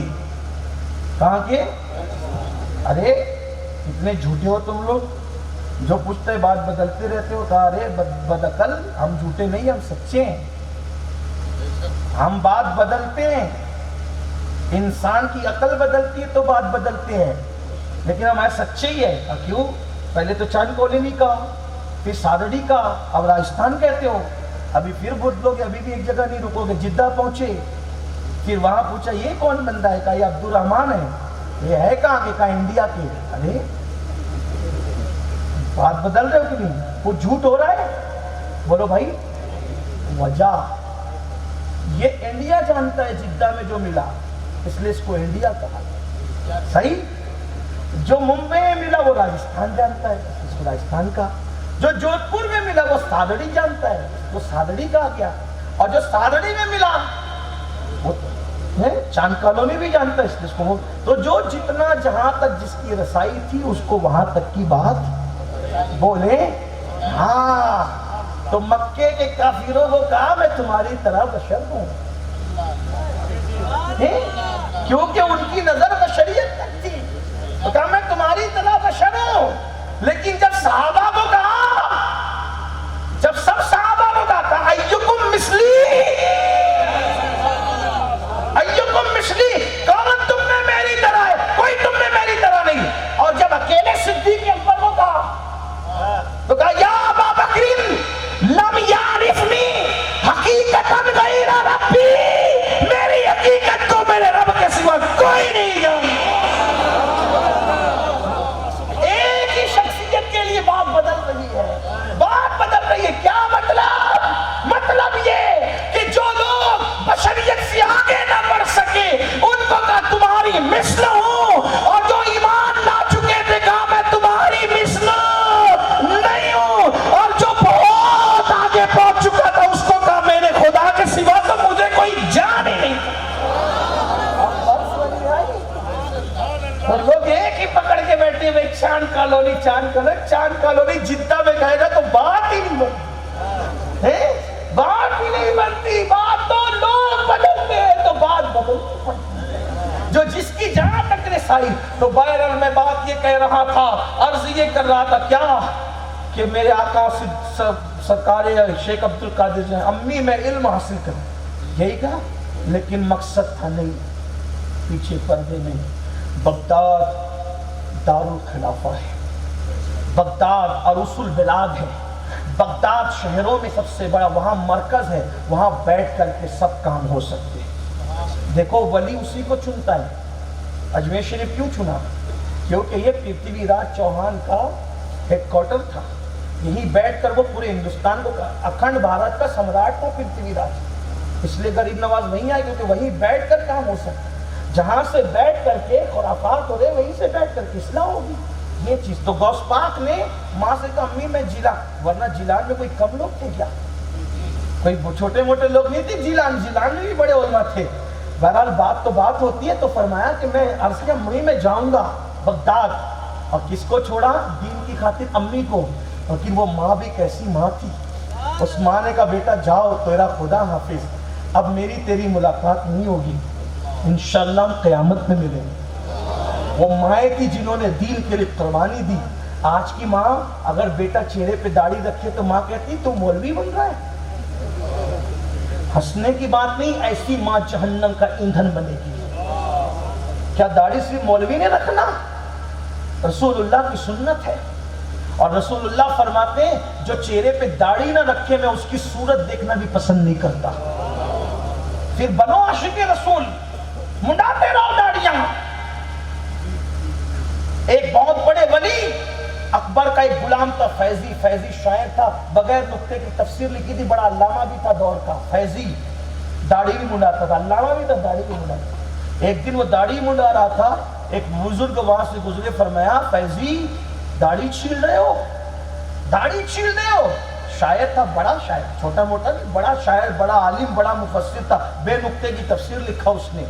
تو فیضی نے کہا اس ولی کو داڑھی ہی تو چھیل رہا ہوں، کسی کا دل تھوڑے چھیل رہا ہوں۔ تو تب اس ولی نے کہا اگر تجھے پتا چلتا کہ تو کسی اور کا نہیں، رسول اللہ کے دل پہ لشکر چلا رہا ہے، تیرے چہرے پہ چلنے والا بسترا تیرے گالوں پہ بعد میں چلتا ہے، پہلے یہ مصطفیٰ جان رحمت کے دل کو تکلیف پہنچاتا ہے۔ فیضی تڑپ گیا، اتنا بدبخت ہو کر بھی تڑپ کے رہ گیا کہ تو کس کا دل دکھا رہا ہے، تو کس کے دل کو تکلیف پہنچا رہا ہے؟ جس نے تجھے زندگی دی، جس نے پتھر کھا کر کے تجھ تک دین پہنچایا، جس نے اللہ کا قرآن تجھ تک پہنچایا، جس نے اللہ کی اذان تجھ تک پہنچائی، جس نے اللہ کا قانون تجھ تک پہنچایا، تو اس نبی کا دل دکھا رہا ہے داڑھی مڈا کر۔ افسوس، مسلمان سب بننا چاہتے ہیں۔ کیسے مسلمان؟ گوشت انڈا مرغی کھانے والے مسلمان، بڑی معذرت کے ساتھ 2 رکعت جمعہ کی نماز پڑھنے والے مسلمان۔ کربلا والے حسین کا دین کس کو قبول ہے؟ فاطمہ الزہرا نے جس دین کی تائید کی تھی وہ کس کو قبول ہے؟ طائف کی وادیوں میں جس دین کے لیے پتھر کھائے تھے وہ دین کس کو قبول ہے؟ جس دین کے لیے غوث اعظم نے درخت کی پتیاں چبائی، ماں کو چھوڑ دیا، وہ دین کس کو قبول ہے؟ بڑی معذرت کے ساتھ میڈ ان انڈیا دین پر جتنا چاہو عمل کر لو، کچھ ملنے والا نہیں ہے۔ اگر کامیابی چاہتے ہو تو اسی دین پر عمل کرنا ہوگا جو مدینے والے مصطفیٰ جان رحمت لے کر آئے تھے، اور وہ دین جو رسول اللہ لے کر آئے تھے اس میں بے نمازی پن نہیں ہے۔ وہ اللہ اکبر، انڈیا کے تمہارے مذہب میں مالا پہنانا احترام ہے، لیکن رسول اللہ جو دین لے کر آئے تھے اس میں اصل رسول کا احترام نماز کی پابندی ہے، داڑھی مڈانے سے بچنا ہے، نشے سے بچنا ہے، شراب سے بچنا ہے، عورتوں کو پاپ کی نظر سے دیکھنے سے بچنا ہے، جرائم سے بچنا ہے۔ اب بتاؤ مدینے والے دین پہ کتنا عمل کر رہے ہو؟ اگر انڈیا کے اپنے خود ساختہ بنائے ہوئے مذہب پہ عمل کرو گے تو قبروں میں بھی تمہارا چہرہ قبلے کی طرف نہیں رہ سکتا۔ آپ کیا سمجھ رہے ہو؟ میں بد دعا کے طور پہ نہیں کہہ رہا ہوں، میرے جملے بد دعا کے طور پہ نہیں ہے۔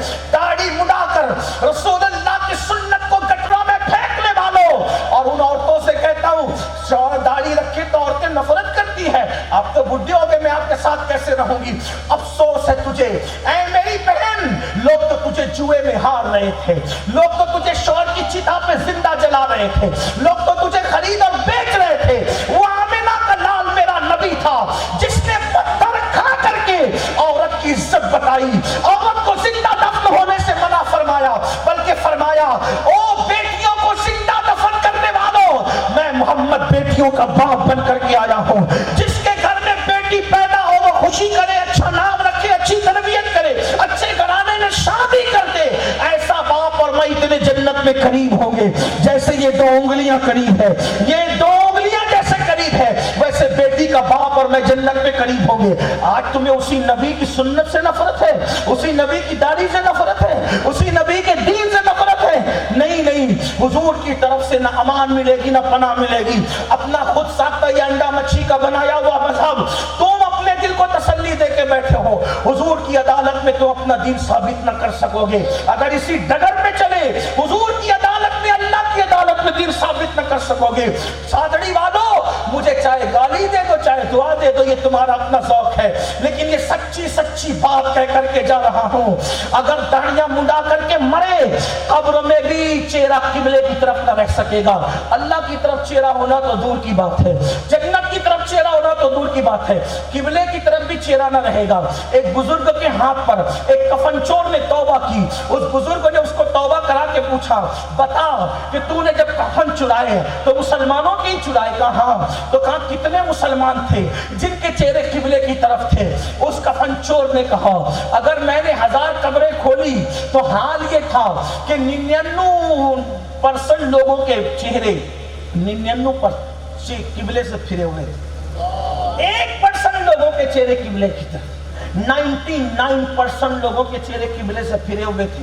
انہوں نے اپنے پیر و مرشد کو خط لکھا، مرشد کفن چور نے توبہ کی اور وہ کہتا ہے 99% لوگوں کے چہرے قبلے سے پھرے ہوئے تھے، آپ بتائیں کہ کعبے سے چہرے مرنے کے بعد پھرتے کیوں ہیں؟ تو انہوں نے جواب دیا میرے بیٹے، جب کوئی رسول اللہ کی سنت کو دنیا میں ترک کرتا ہے، حضور کی سنت سے منہ پھیر لیتا ہے، تو مرنے کے بعد اس کا چہرہ قبلے کی طرف نہیں ہوتا۔ میرے بھائیو، تمہیں اپنے آپ پہ رحم نہیں آتا؟ اگر سنت کو پر عمل نہ کرو تو مرنے کے بعد قبر میں چہرہ قبلے کی طرف نہیں ہوگا۔ اگر تم فرض سے بھی منہ پھیر لو گے تو تمہارا انجام کیا ہوگا؟ واجبات سے بھی منہ پھیر لو گے تمہارا انجام کیا ہوگا؟ فرض زکوٰۃ ہے مالداروں پر، اس سے منہ پھیرو گے تو زکوٰۃ کا انجام کیا ہوگا؟ قربانیاں واجب ہے، اس سے منہ پھیرو گے تو انجام کیا ہوگا؟ رمضان شریف کے روزے سے منہ پھیرو گے تو انجام کیا ہوگا؟ خدا را ایک دن مرنا ہے، فرعون مر گیا, اتنی بڑی حکومت کا مالک مر گیا, نمرود لنگڑے مچھر سے ہلاک کر دیا گیا, اب جب زمین پہ جنت بنانے والا شداد خود کی بنائی ہوئی جنت نہ دیکھ سکا. او فیکٹریوں کے مالک, او جوانیوں پہ غرور کرنے والوں, او دولت کے نشے میں چور چور اسلام کا مذاق اڑانے والوں, نہ کوئی ولی پناہ دے گا, نہ کوئی نبی پناہ دے گا, نہ اللہ کی پناہ ملے گی. اللہ کی پناہ انہی کے لیے جو اللہ کے دین پہ عمل کرتے ہیں. میں اپنی مرضی سے نہیں کہہ رہا ہوں, اللہ پاک کا فرمان ہے, جس نے نماز کو جان بوجھ کے چھوڑ دیا میں اس سے اپنی پناہ کا ہاتھ ہٹا لیتا ہوں. مجھے بتاؤ, جب اللہ پناہ کا ہاتھ ہٹا لے تو کون پناہ دے سکتا ہے؟ در در کی ٹھوکریں مسلمان اسی لیے کھا رہے ہیں. تو میں عرض یہ کر رہا تھا, غوث پاک نے دین کے لیے اپنی امی کو چھوڑا, بغداد معلیٰ آئے اور بغداد معلیٰ میں پھر محنت کی. رسول اللہ نے فرمایا, عبد القادر سب لوگ تقریریں کرتے ہیں, سب خطاب کرتے ہیں, تم خطاب کیوں نہیں کرتے؟ عرض کی حضور میں اجمی ہوئے سب عربی لوگ ہیں, بڑی بڑی صلاحیتوں کے مالک, وہ سب صلاحیت والے کیا کر رہے تھے؟ ایسی چاپلوسیاں کر رہے تھے. حضور کس سے خطاب کروانا چاہ رہے تھے؟ غوث اعظم سے. فرمایا تم خطاب کیوں نہیں کرتے؟ حضور میں اجمی ہوں, وہ عربی ہے. فرمایا منہ کھولو,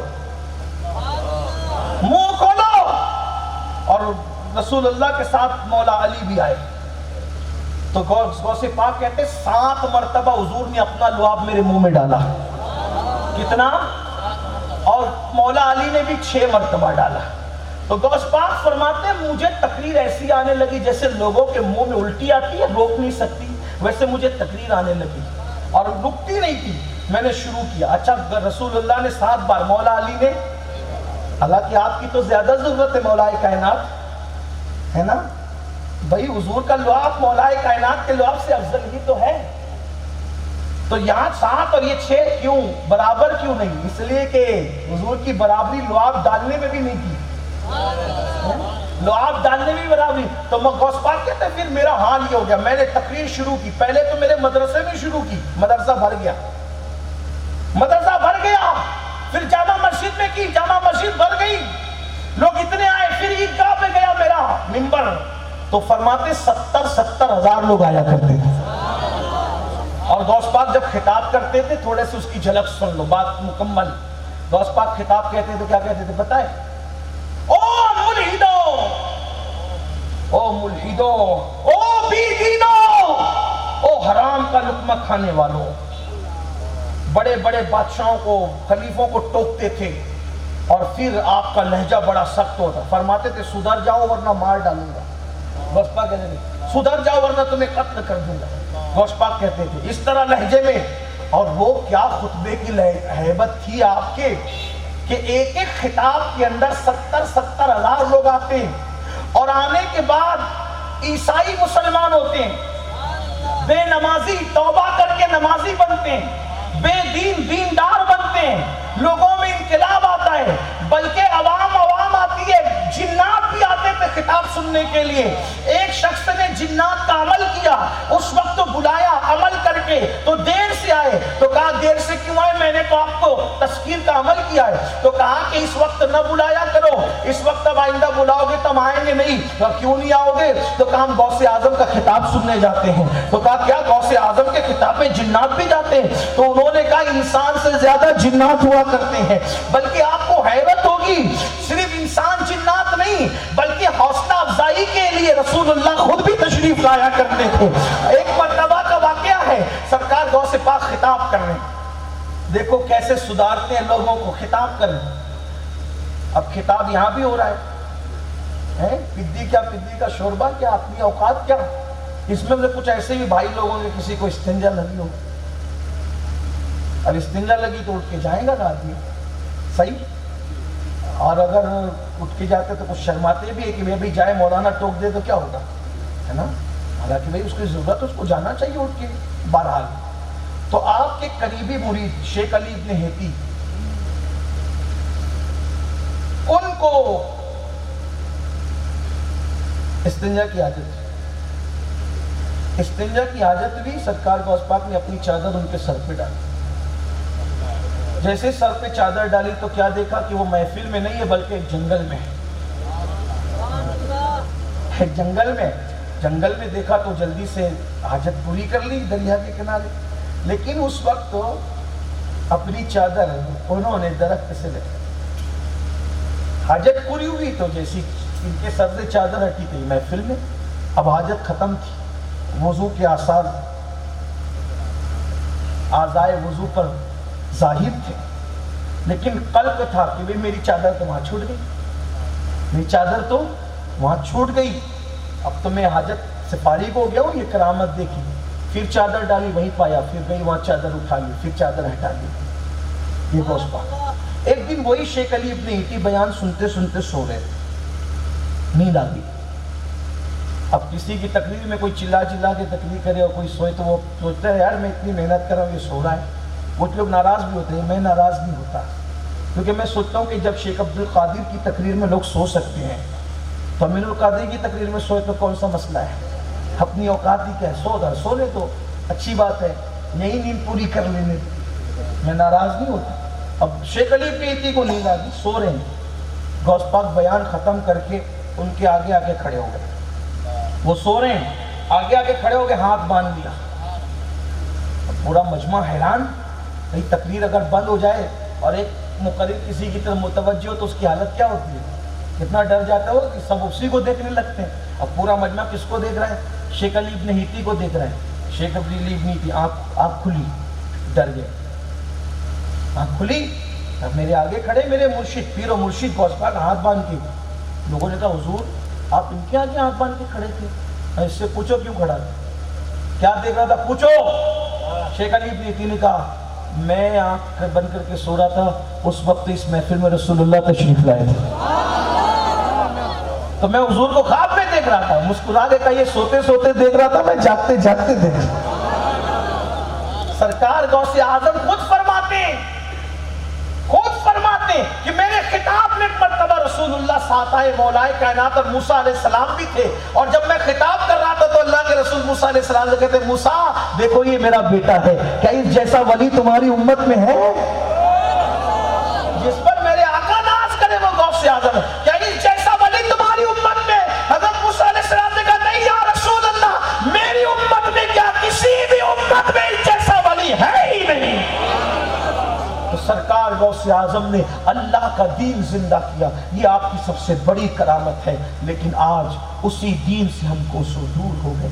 جب سرکار غوث اعظم نے خطاب شروع کیا تھا لوگ الحاد اور بے دینی کی طرف تھے, لیکن جب غوث پاک کا وصال ہوا تو دنیا میں ایسا انقلاب پیدا ہوا کہ پورا بغداد, اللہ اکبر, بغداد کے اکثر لوگ چاشت کے بھی پابند ہو گئے تھے. بغداد کے لوگ عبادت و ریاضت کے ہی پابند ہو گئے تھے. آپ نے اللہ کے دین کی یہ خدمت کی, مگر افسوس آج بھی اللہ کا دین سسکیاں لے رہا ہے. آج کے مالدار بھی کل کے مالداروں کی طرح, غوث پاک کے دور کے مالداروں کی طرح عیاشی میں ہے, بے دینی میں ہے, جرائم میں ہے. بلکہ آج کا تو غریب بھی بگڑا ہوا ہے. اس دور کا غریب کچھ سدھرا ہوا تھا, آج کا تو غریب بھی بگڑا ہوا ہے. مالدار بھی بگڑا, غریب بھی بگڑا. حالات کتنے دیگرگوں ہیں.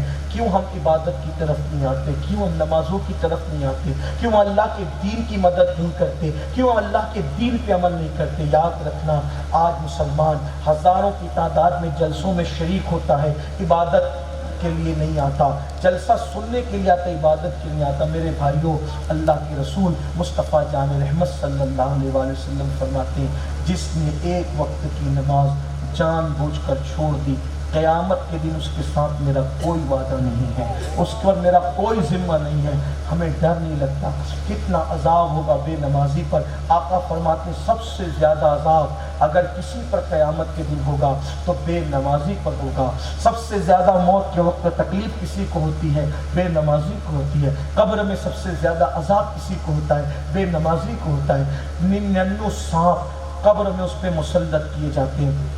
کتنا افسوس ہے, ایک بچھو اور سانپ کا ڈنک ہم برداشت نہیں کرتے. مسلمانوں سوچو ہم قبر کا عذاب کیسے برداشت کر سکیں گے.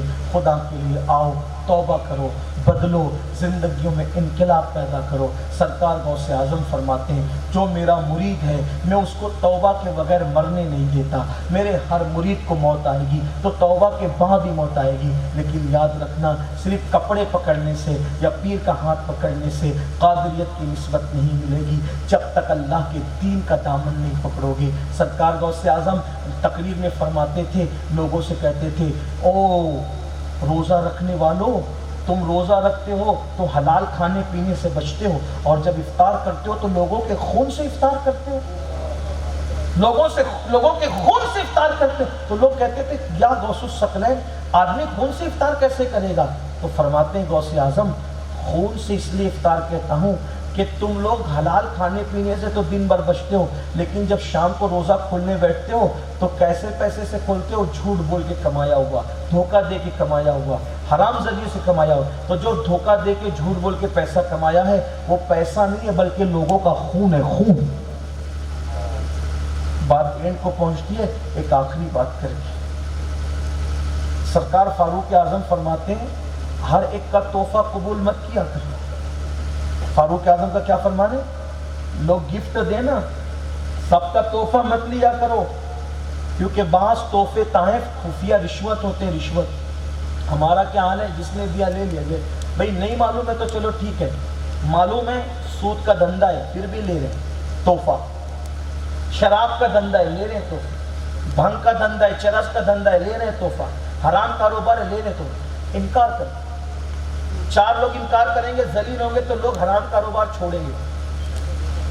ان کی دعوتوں میں مت جاؤ، ان کی شادیوں میں مت جاؤ، ان کا بائیکاٹ کرو، حرام کاروبار کرنے والوں کے مجرموں کا بائیکاٹ کرو۔ آپ کہیں گے مولانا وہ ہمارا دشمن بنے گا، میں نے کہا اگر اللہ کی دوستی ملتی ہے ان کی دشمنی پر تو بہت سستا سودا ہے۔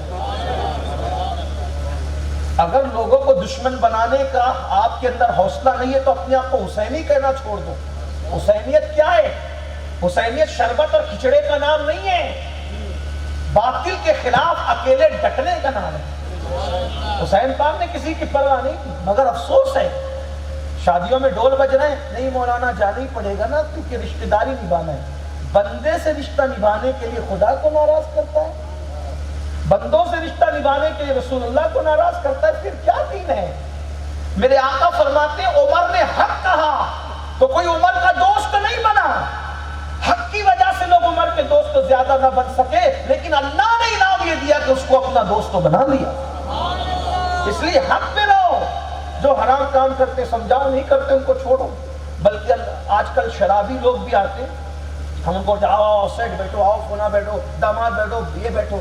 میرے آقا علیہ السلام فرماتے ہیں جس کو پتہ ہے کہ یہ بندہ نشہ کرتا ہے پھر بھی وہ اس کو عزت سے بٹھا رہا ہے، شرابی کو، نشہ کرنے والے کو۔ آقا فرماتے ہیں شرابی کو عزت سے اپنی محفل میں جس نے بٹھایا، قیامت کے دن اللہ اس کو اندھا اٹھائے گا، اندھا اٹھے گا وہ قیامت کے دن۔ یہ جو ہم سب جرائم کرنے والوں کے ساتھ نرمی کر رہے ہیں نا، تو اس لیے ہمارا یہ سب بگاڑا ہو رہا ہے۔ اگر ہم سخت اسٹینڈ لے لیں نا تو یقیناً لوگ سدھریں گے۔ تو بہرحال دیکھو غوث پاک، ہم لوگ کہتے ہیں مولانا اخلاق اخلاق، میں کہتا ہوں اللہ نے جتنا کہا اتنا ہی اخلاق ہے، اس سے بڑھ کر بھی اخلاق نہیں، اس سے کم بھی اخلاق نہیں، یہ شان ہے مومن کی۔ تو جو حرام کام کرتے ہیں معلوم ہے نہ ان کی دعوتوں میں نہ ان کے نذرانوں میں، کہیں نہیں۔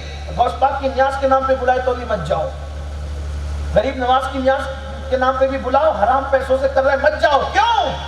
اس لیے غوث پاک غریب نواز کو اس کے حرام ناپاک پیسوں کی ضرورت نہیں ہے۔ وہ لوگ تو جنت کی بہاروں میں، یہ کرے بھی تو کیا، نہیں کرے بھی تو کیا، سچائی پہ رہو۔ ایک دن بادشاہ وقت آیا، اب توجہ کرنا غوث پاک کیا ہے۔ قادریت اس کا نام ہے، سچائی، صداقت، حقانیت پہ ڈٹنا، باطل کے خلاف ڈٹنا۔ لوگ ایسے ہی سدھرتے ہیں۔ بادشاہ آیا، اب بادشاہ لوگ تو کتنے چاپلوس رہتے ہیں آپ کو معلوم ہے، بڑے لوگوں کو نذرانہ دے کر، تحفے تحائف دے کر کے لوگ اپنی طرف کرتے ہیں۔ جیسے آج کل جب الیکشن ہوتا ہے تو دیندار لوگوں کی عزت بہت بڑھ جاتی ہے۔ 5 سال تک کے مسجد کے امام، علماء، کسی کی کوئی اہمیت نظر نہیں آتی، لیکن جب الیکشن آئے گا تو لوگ، امیدوار لوگ آ کر کے سلام، دعا، حضرات آپ تو صرف سر پہ ہاتھ رکھ دو، بس آپ تو صرف سر پہ ہاتھ رکھ دو۔ سر پہ ہاتھ رکھا، فوٹو وائرل کر دیا، حضرت نے میری تائید کر دی۔ ہماری جماعت کے ایک بزرگ ہے، بہت بڑے بزرگ ہیں، بڑے حق کو ہے وہ بھی۔ ایک آدمی آیا، امیدوار تھا الیکشن میں، کہا حضرت میرے سر پہ ہاتھ رکھ دو۔ فرمایا کیوں؟ کہا اگر آپ ہاتھ رکھ دیں گے تو میں کامیاب ہو جاؤں گا۔ اور فرمایا بیٹا اگر میرے ہاتھ میں اتنی تاثیر ہوتی تو میں تیرے سر پہ کیوں رکھتا، اپنی سر پہ کیوں نہیں رکھ لیتا؟ بہت بڑے بزرگ ہیں، ممبئی میں رہتے ہیں، بڑے عظیم مفسر قرآن ہیں، بزرگوں کی باتیں ہوتی تو لوگ کے الیکشن میں دینداروں کی پھر وہی سب کرتے ہیں، اور دیندار بولے بالے بیچارے لوگ پھر وہ ان کا مس یوز ہو جاتا ہے۔ تو بہرحال غوث پاک کے پاس بادشاہ آیا، ایک تشت لے کے مست کپڑا ڈھانپ کے آیا، تو کہا حضور یہ نذرانہ ہے۔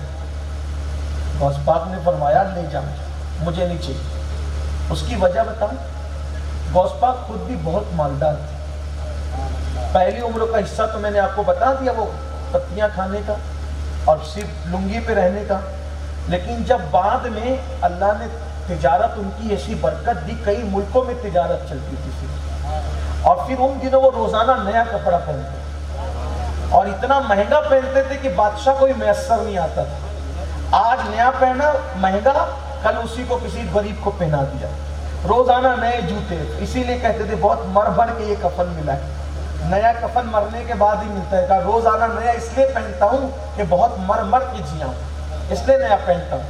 ہمیں یہی سب یاد ہے، وہ پہلے والا ہم بھول جاتے، پہلے والا بھی یاد رکھو، یہ بھی یاد رکھو، نیا پہنتے تھے روزانہ، بہت مالدار تھے، کئی ملکوں میں تجارت چلی، اور تاجر کیسے؟ ہماری طرح نہیں چندی چور نہیں، ایسے نہیں۔ ایک مرتبہ تقریر کر رہے تھے، کسی نے کان میں کچھ کہا، کہا الحمدللہ، پھر دھیرے سے آگے کہا کچھ کہا الحمدللہ، تقریر ختم ہوئی، کہا یہ کان میں کیا کہہ رہے تھے، الحمدللہ کیا ہو رہا تھا؟ کہا کہ پہلی بار آگے کہا حضرت جو تجارت کے لیے قافلہ بھیجا تھا نا تو سارا مال ڈوب گیا۔ کیا ہو گیا؟ پورا مال ڈوب گیا سب۔ بولو اگر اللہ نہ کرے ہمیں آگے کوئی ایسی خبر دے تو تقریر میں موڈ ہی خراب ہو جائے، عنوان کہاں کا کہاں چلا جائے، صحیح ہے؟ لیکن کیا کہا الحمدللہ۔ پھر بعد کا حضرت وہ اپنا مال نہیں تھا، وہ غلط خبر آئی تھی، وہ دوسروں کا تھا، اپنا تو بہت مال لے کے آ رہے، کہا الحمدللہ۔ اس بھی حضور ڈوبنے پہ بھی الحمدللہ اور منافع میں بھی الحمدللہ۔ فرمایا ہاں عبد القادر کا ہے کیا، سب تو یار کا ہے، سب تو یار کا ہے، خدا کا دیا ہوا ہے، دیا تو بھی الحمدللہ، لیا تو بھی الحمدللہ، اپنا ہے کیا۔ یہ ایسے تاجر تھے۔ تو سرکار غوث اعظم کو تحفہ، یہ لیجیے تحفہ، اور لے جا، میں نہیں لیتا۔ اب بولیں گے اخلاق کہاں گئے؟ کہ حرام کرنے والوں کے ساتھ یہی اخلاق ہے، یہی دین ہے اپنا، جو نہیں سدھرتے ان کے لیے دین یہی ہے، لے جا میں نہیں لیتا۔ اگر ایک کو ایسے بھگائیں گے تو چار کو خود ہی عبرت ہوگی، بہت بے عزتی ہوگی، ہے نا، اسی سے لوگ سدھر۔ لیکن ایسے نہیں کہ سب کو ایک ہی لکڑی سے ہٹا لے، سب سے بدتمیزی نہیں کریں، لیکن آپ بھی تو اس منزل پر رہو۔ غوث پاک کہتے ہیں دو چیزوں میں مجھے ترقی دی، میں نے کبھی جھوٹ نہیں بولا، کبھی حرام نہیں کھایا۔ اب ہم خود ہی حرام کھا کر کے لوگوں کو حرام سے منع کریں گے تو لوگ کہیں گے تیرا منہ دیکھ آئینے میں، یہی ہوگا نا۔ ایک صاحب مجھ سے کہتے ہیں ہمارے امام صاحب جھوٹ بولتے ہیں حضرت، پیچھے نماز پڑھوں کہ نہیں پڑھوں؟ میں نے کہا اگر تجھ سے کم بولتے ہیں تو پڑھ لینا،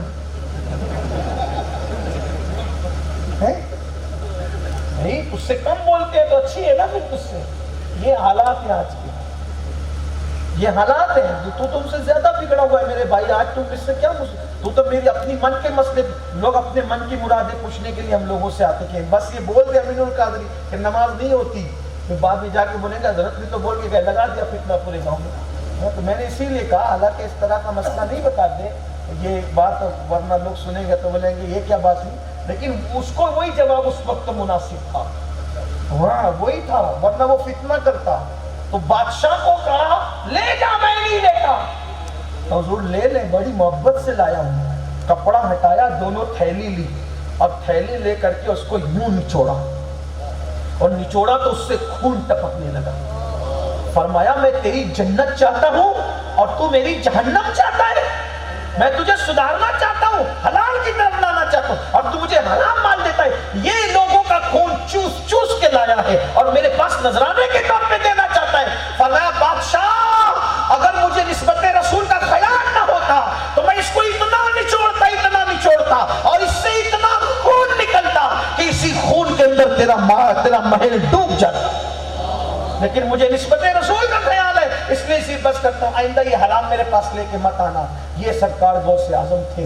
مسلمانوں آؤ اسی فکر پر، اسی طریقے پر، اسی راستے پہ۔ اللہ ہم سب کو توفیق دے۔ گفتگو کے درمیان کوئی غلطی ہو تو اللہ تعالیٰ معاف فرمائے۔ استغفر اللہ ربی من کل ذنب واتوب الیہ۔ میرے علماء نے مجھے بڑی محبت دی، بڑا پیار دیا۔ یہ لوگ میرے آتے وقت کہتے رہے امین ملت امین ملت۔ میری گزارش ہے کہ پہلی بات تو میرے لیے کوئی القاب نہ لگائیں، ایک دوسرا ان کی محبت سلاخوں پر۔ امین ملت یہ لقب ہے ماہرہ مطہرہ کے سجادہ نشین ہمارے مرشد اجازت سیدی امین ملت سید امین میاں صاحب ماہروی مدظل لہ العالی کا، اس لیے دوسرے کسی بڑے بزرگوں کا لقب میرے نام کے ساتھ نہ لگایا جائے۔ کہاں وہ لوگ آسمان اور کہاں میں ذرہ، کوئی برابری کا تصور نہیں، اس لیے بزرگوں کے القابات میرے نام کے ساتھ نہ لگائے جائیں۔ مجھے آپ قادری کہیں، میرے لیے یہی سب سے بڑی نسبت ہے، کیونکہ تجھ سے در، در سے صد، اور صد سے ہے مجھ کو نسبت۔ میری گردن میں بھی ہے دور کا ڈورا تیرا، اس نشانی کے جو سگ ہیں نہیں مارے جاتے، حشر تک میرے گلے میں رہے پٹا تیرا۔ السلام علیکم ورحمۃ اللہ وبرکاتہ۔